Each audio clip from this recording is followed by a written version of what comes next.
What's up? Dans la vidéo d'aujourd'hui, j'aimerais te faire l'analyse d'une citation inspirante. C'est sur le thème de la défaite, de perdre. C'est de ça qu'on parle aujourd'hui. Dans le fond, j'ai là la citation qui est ici à mon écran. Puis ensuite, j'ai pris quelques notes que je vais pouvoir te partager à propos de ce thème-là, qui va pouvoir t'aider à vraiment devenir une meilleure personne, à plus t'accomplir, puis peut-être même changer ta situation avec les femmes. That's it, on va y aller avec ça. La citation, c'est si tu apprends de la défaite, tu n'as pas réellement perdu. Donc, c'est ça la citation. C'est une citation de Zig Ziglar. Zig Ziglar, c'est un vrai nom, premièrement, et c'est un pionnier du monde de la vente. Ça fait plusieurs années qui a commencé ça. Là. Je pense que c'est dans les 60 ou 80. Je pense que c'est les années 80. Dans le fond, c'est vraiment un pionnier là-dedans. Il y avait plusieurs programmes, des trucs d'écouter des cassettes, tout ça. Je t'en ai parlé dans une autre vidéo, là, mais dans les anciens pionniers de la croissance personnelle, c'était écouter des cassettes dans sa voiture puis devenir un meilleur vendeur. Moi, je ne suis pas là-dedans, là, mais c'est quelque chose qu'on me raconte beaucoup, que j'ai vu là, dans des articles, tout ça. Et dans le fond, un pionnier aussi de la croissance personnelle, de la motivation. C'était un conférencier aussi. Là, je dis c'était parce qu'il est décédé malheureusement.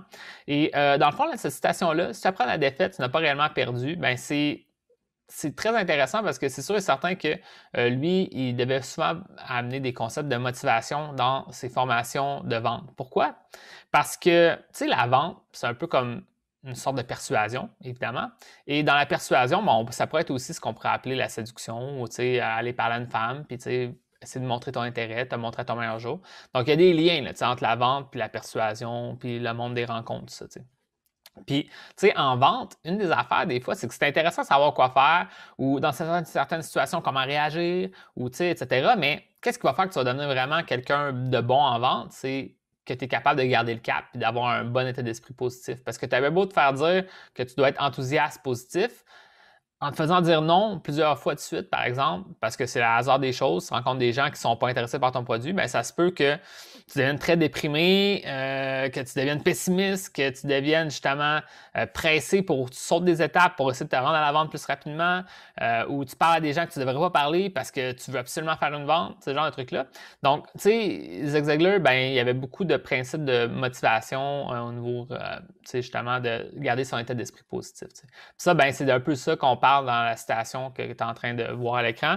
C'est si tu apprends la défaite, ben, tu n'as pas réellement perdu. Donc, vraiment, un truc classique de vente, c'est que c'est pas lui qui a inventé, mais que tout le monde parle. Dans le fond, c'est que fait que si tu ne réussis pas à vendre cette journée-là, ben, fait que c'est un apprentissage pour la prochaine vente. C'est un petit peu ça qui revient souvent, là, de dire, regarde, on apprend de l'expérience puis on fait mieux pour la prochaine fois. Moi-même, je l'enseigne dans le monde des rencontres. Au final, si ça ne clique pas avec une femme, ben, c'est de comprendre est-ce que c'était elle, est-ce que c'était toi, qu'est-ce que toi tu peux contrôler, qu'est-ce qu'on peut faire pour la prochaine fois, etc. Donc, c'est vraiment ça, encore une fois, ben, c'est au niveau de l'attitude que tu vas avoir vis-à-vis des choses qui se passent dans ta vie. T'sais. Donc, encore une fois, le mot qu'il utilise, c'est défaite. Puis ça, ce ne serait pas le mot sûrement qu'il utiliserait. C'est le truc classique qu'on parle en croissance personnelle que c'est j'ai pas échoué, c'est un apprentissage. Au lieu de dire que c'est des échecs, ben, c'est des apprentissages, c'est pas des défaites, c'est des apprentissages. Moi, j'y crois à ça. Mais ça reste que, tu sais, quand tu as des attentes vis-à-vis de quelque chose, tu voudrais que ça fonctionne, ben c'est comme ça que tu vas le décrire. Tu vas dire, regarde, moi, j'ai pas réussi, tu sais. J'aurais aimé ça réussir, mais j'ai pas réussi, tu sais. Je voulais faire une vente, je voulais que cette femme-là s'intéresse à moi, etc. Ben, ça n'a pas fonctionné. Donc là, tu vas peut-être voir ça comme un rejet, comme un échec, comme une défaite, tu sais. Puis dans le fond, ben, lui, il dit, ben, c'est pas une défaite si tu apprends cette expérience-là, tu sais. C'est vraiment ça.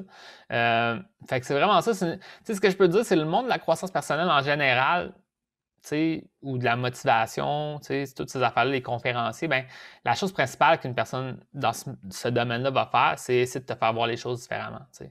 Dans le fond, de dire, regarde, tu vois ça comme ça, je suis d'accord avec toi que ça peut être comme ça, mais regarde, ça pourrait être aussi vu comme ça, regarde, ça pourrait être comme ça. T'sais. Puis là, essayer de faire voir un aspect différent des choses. Fait que c'est vraiment comme ça qu'ils essaient de le faire. C'est inévitable que si dans ta vie, par exemple, tu es un homme qui veut avoir plus de succès dans tes rencontres avec les femmes, tu en fais plein, puis ça ne fonctionne jamais, ben là, c'est triste pareil. Là, puis tu peux considérer ça comme un peu des défaites, mais à une certaine limite, pourquoi tu ne verras pas ça comme une opportunité pour faire mieux la prochaine fois, puis que tu apprennes de chaque expérience? C'est là que tu vas faire que ça va moins arriver. Fait que c'est vraiment dans cette optique-là. Oui, c'est inévitable, ça se peut que des fois, ça ne marche pas, mais au final, si tu apprends de l'expérience qui n'a pas fonctionné, ben, que ce soit des choses que tu peux changer ou juste d'accepter que les choses, des fois, ne fonctionnent pas. C'est toute une histoire d'état d'esprit.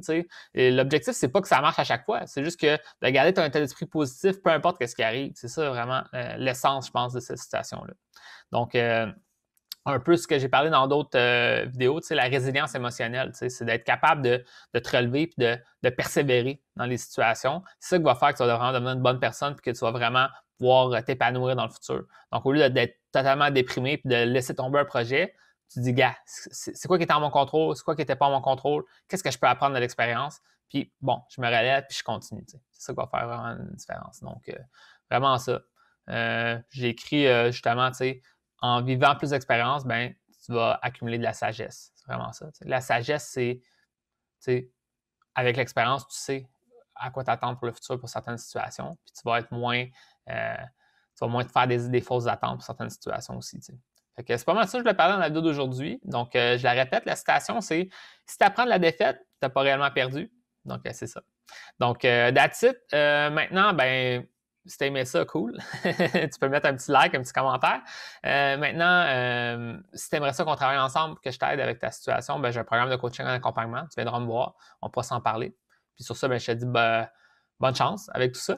Puis on se voit dans une prochaine vidéo.